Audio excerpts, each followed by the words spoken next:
fast forward right after them, you started DJing King Lil G. King Lil G, right? And yeah. you're his main DJ. Yeah. Flat out doing it. What's the difference? You know, is there a difference? Is it, you know, doing the Devours, doing King G's? I saw you at the Rolling Loud. Rolling Loud. Yeah. Is it different? Is it bigger stages with Nip? Is it, you know, do you feel like that was a peak, like with Nip? Nah. Like I feel when it comes to DJ for King Lil G, like it goes back to the same thing with Nip. Like to me, King Lil G is like the Hispanic Nipsey. Okay. Yeah. Comes with a lot, you know, just his character, the way he carries himself, the type of game he shares with people. Right. You know, he a real stand-up dude. So very respectable. So when I look at Nip, when I look at King Lil G, is like almost like the same person to me. You feel me? And I think I learned a lot from both. So DJing for King Lil G is like almost like the cherry on top. But the main thing is like the relationship we have, like that's my bro. You know what I'm saying? Like that's my brother. I know I can call him anytime, any day, any second for any advice or whatever it is.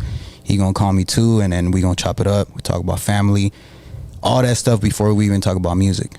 It ain't just business, right? Right. Yeah. Homie shit. Right, yeah. So I'm talking about carne asadas and all that. You feel me? So that's the type of relationship I have with King Lil G. And then comes the DJing part, which is fun. Yeah. You know, obviously that's the fun part. That's a better relationship, for sure. And that's gonna make the best relationship between an artist and a DJ, because anybody can go to any DJ and be like, yo, play this music for me, but the chemistry's not gonna be there. You feel me?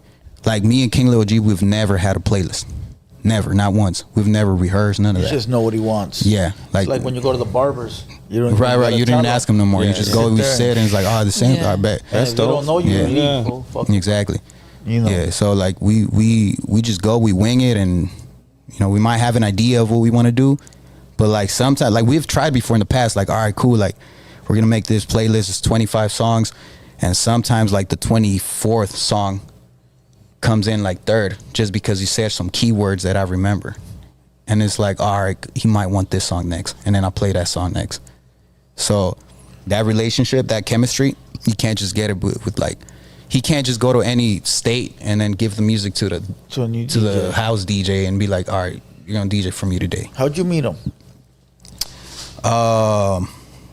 Damn, through Dre Sinatra too. Yeah. The plug. Salute Dre Sinatra. I'm trying to tell you. I want to meet him now. I'm trying to tell you. Yeah. I'm trying to tell you. I got his number on my phone. Low key. Probably do, man. Probably do. Hey, it says right here, your clients have been, I was just looking at this. I'm like in shock. YG, Omarion, DMX, The Game, Mac Miller, Nipsey Hussle, Wale, James Harden, the basketball player. Yeah. Are you shitting me? Mm-hmm. Nick Young. I mean, it's huge. King Lil G, Eric. Young? Huh? Nick Young? Yeah. Swaggy P. I mean, Tyga, Ludacris. I mean, it's crazy, bro. And you DJ for all of them. With a lot of these peoples, I did a lot of business when it comes to like shows and stuff like that. Shows, yeah. Yeah. Damn. Okay. I was looking at that like, damn, that's some big names right there. Mm-hmm. Doing big things, right? You got Tupac on that list? No, that's what I was gonna say. Don't count that, homie. Don't count, damn, dog. Fucking Blue's always trying to find that one, huh? That one little. He said it was before my day, but no he would have Biggie or Tupac. It don't count. He said it would have been though, huh? Yeah. What was the Rolling Loud like? It was dope. It was dope. Yeah, it's probably one of the. It's not the biggest festival I've done, but I like the energy though. It's LA, so. Is that the biggest for King Lil G? Nah, we've done bigger stuff with G. Together? Yeah. Yeah. For real? Yeah, for sure. Hell yeah. Oh wow. Yeah, we've done Once Upon a Time, Welcome to the West Coast festivals. We've done different festivals in different states too, Arizona. I want to say that was a big crowd, but I want to say that I think I've seen G do some big crowds, bigger by himself. Done some bigger crowds for sure. Yeah. Now, a lot of artists that were there, did they all bring their own DJ? Everybody brings their own DJ. Everybody? Yeah. Mm-hmm. Fuck. So was it cool doing it at home, like being in LA? Yeah, Like you yeah, guys performing yeah. there? LA is always the best place to DJ at. It's home, so Yeah. you get a good reaction, good energy. You know what songs to play. You know Some when DJs are whack though, fool. Oh yeah, for sure. You know, when I was watching that, I was watching it live right here, and I was sort of bored. Other rappers that come on, it was just like listening to their music but out loud. There's You know no what I show, mean? yeah. There was no excitement. You know what I mean? And then Usually that happens when you just like play the record behind and then the DJ's trying to scream over the song. You know what I'm saying? I thought that those were like DJs that the show lends you. You know what I mean? Like I don't know how it house works, DJ type shit. Yeah, like they don't know the artist, so they're just playing the record the artist gives them. Yeah. They probably rehearsing too much. You know. So yeah, I don't know, but I don't know how it works. But when I saw you come on, it was a whole event, dog. Hell yeah. Did you watch? You watched it, right? Yeah, I watched it. Yeah, Yeah. It's a whole 'cause vibe, right? When you get to a certain point, you need a DJ.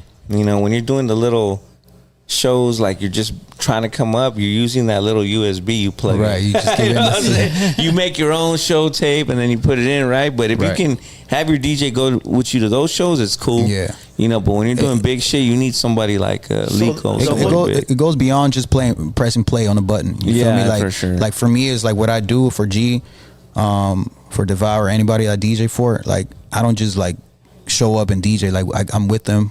There are since some what- DJs since- like that. You're right. Yeah. So like I go and I make sure their microphones is good. You know what I'm saying? I do sound check with them. I make sure all the frequencies is good on the EQ. I do all that for them. So You're like a hype man too, right? Yeah, I'm the hype man too. So I could damn near be like the tour manager if it came down to That's it. You know what I'm important, saying? dog, to get the mics right, bro. Yeah, especially the mic for sure. Yeah. Yeah. So, you know, I do all that, and then until the mics is ready, making sure all the monitors are on point, the side fills, all that. Then I make sure my microphone's good.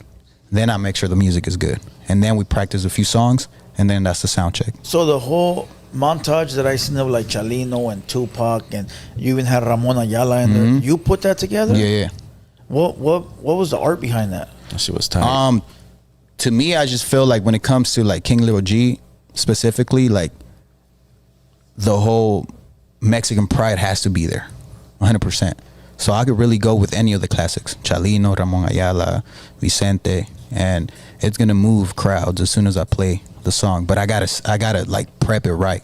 I can't just play it randomly. Yeah. Cause I don't know if you noticed, but what I played after that song was Narco Corridos by King Lil G. Yeah. So it makes sense. Yeah. You feel me? Like things they have to make sense, and I think it's the little details that make a show rather than just like playing music. That kept me entertained, dog, because I fuck with all of them. Yeah, You know, hell Chalino, yeah. Tupac, Ramon Ayala. Yeah. And it was just like, oh, this is tight. Yeah, and it creates know? a moment that you're gonna remember. Like for example, with the King Lil G show, we brought up a kid that had a Mexican flag. I seen that. You know what I'm Yeah, saying? I seen that, So like yeah. that right there within itself, it created a moment, and that's what it does. You feel me? Like it's not just And a lot of the other artists didn't do that. Like, sorry to say, but Peso was up there, and he had a good performance, but his DJ was just spinning the record. you know. yeah. Nobody knows his name. I don't know who. And DJ's name? Yeah. And I think it comes with, you know, like the chemistry, like I said, because you would have thought that we practiced that, right? Like, Yeah, maybe yeah, like, yeah, oh, for sure. they've been doing rehearsals and all that, but nah, like we wing it. Yeah. Every time we That's perform, crazy. we I wing didn't it. know that. I didn't know that. That's the Rolling Loud performance was all winged right Yeah, there? That's crazy. yeah. We switch. I mean, either I switch or G switches it up. So I don't even rely on no like playlist or nothing because I know he's gonna switch it up anyway. He might take an extra shot or hit the blunt or something, and he just forget that we were supposed to do this song, and then we was like, we're gonna go into this one. But like I know how to ride with him, so now you know it's still gonna work You out. guys and know it's how gonna to sound hit good. each other, Yeah, right? yeah. Yeah. Just keep it moving. I missed a little part earlier. My bad, because this is kind of interesting. It says that you developed a close relationship with Mac Miller.